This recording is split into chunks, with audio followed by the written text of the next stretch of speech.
Hi there. This is H. Victoria Hogro Atkerson.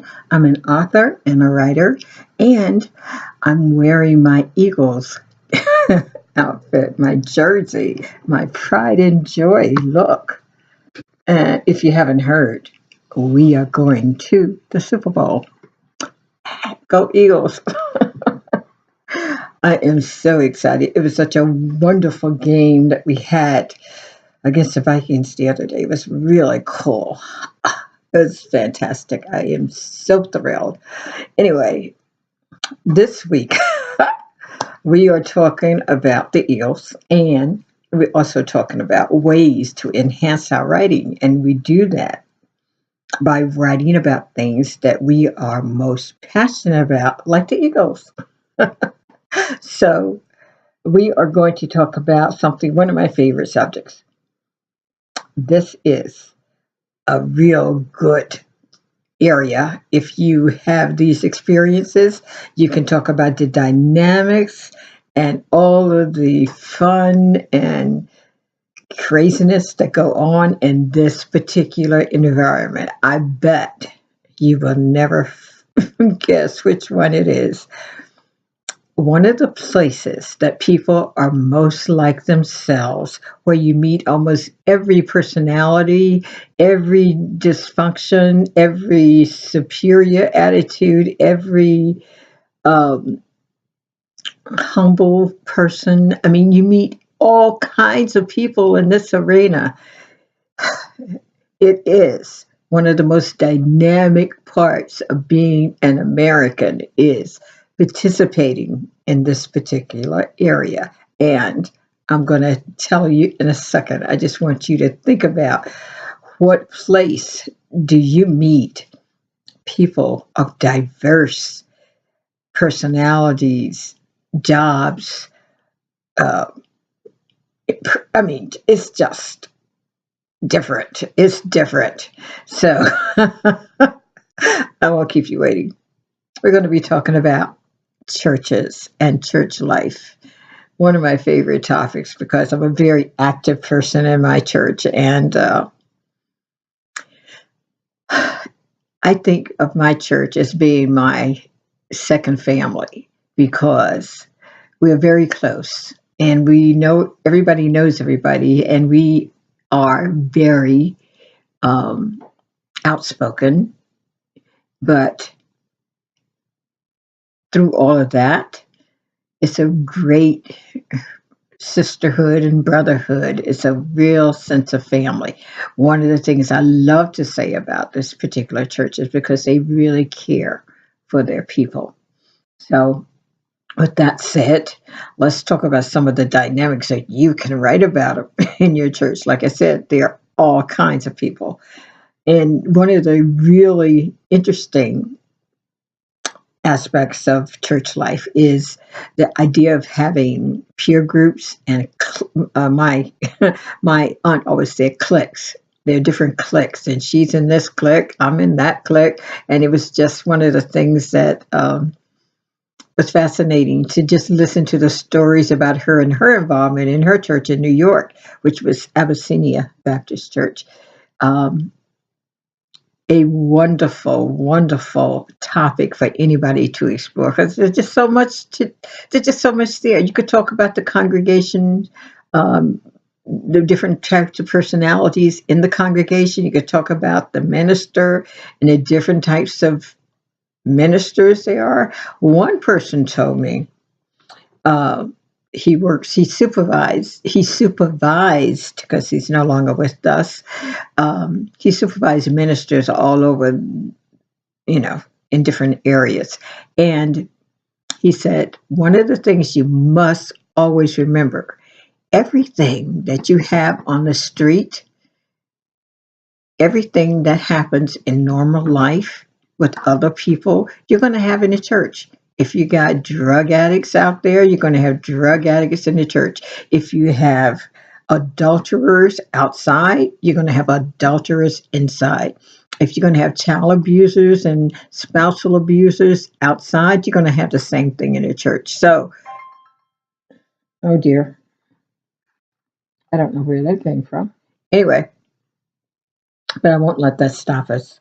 Um, that's one of the things that I took to heart because I think it was a very fascinating revelation because I never really thought about it. And this particular person said that he even handled a murder in the church where a person was murdered, and um, they had to deal with that on a ministerial level, which was like really strange to me. It was really weird. So that was one of the areas that fascinated me about churches, and I did write a book about churches and peer groups because I think, like I said, my aunt was very, very active in her church in New York. My mother was another very, very active person in her church, and she did a lot. She did a lot. She would arrange flowers in the church. I mean, it was her ritual, and she was also in charge of senior citizens, a ministry that my sister, my youngest sister, continues today, and she's done an excellent job, just like my mother did. But just listening to people talk about church is another thing that we need to kind of look at. Listen to people as they share stories about what's going on in their churches today. I talked to a minister and his wife the other day, and they're talking about how everything is automated. They don't take up collection anymore. They just run around and key people into their little unit that they have for making charges. They don't do that. I mean, it's really cool. I think it's really cool. So anyway, that is something that you need to take a look at because you have like I said, the peer groups, you have the officers, you have policies and procedures in the church. Some of them are good, some of them are not so good. Some things are just ridiculous. Some people in church, and this is, I think, indicative of all churches, they don't like change. Some changes are almost monumental, just little things are like monumental for people to change and decide to go in another direction. Even if they've been doing the same thing forever, they never think about it. Well, we've always done it that way. Yeah, but it does not mean you always have to do it that way. So those are kinds of things that you could talk about in your writings, or you could explore the personalities in the church. You could structure how things are structured. One of the wonderful stories I heard when I was out west a few years ago about how people in this particular person's church used to divide up money. If you became a deacon, he said you were rich, just just because you became a deacon.